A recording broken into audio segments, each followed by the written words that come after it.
এই দেখেন খুনি হাসিনা সন্ত্রাসী বাহিনী চাঁদাবাজি করে খুন গুম করে এখানে আস্তানা করে এখানে দেশের ভিতরে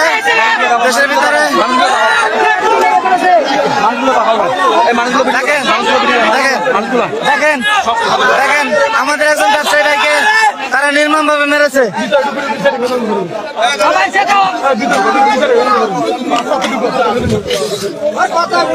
দেখেন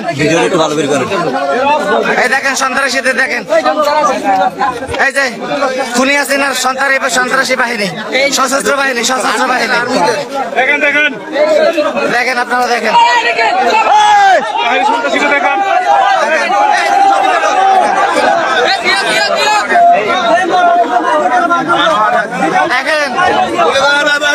এখানে ক্যাম্প করে এখানে আস্তানা করে বাঙালিদের উপরে নির্যাতন নিপীড়ন চালাচ্ছে চাঁদাবাজি খুন গুম যাকে খুশি তাকে মারতেছে।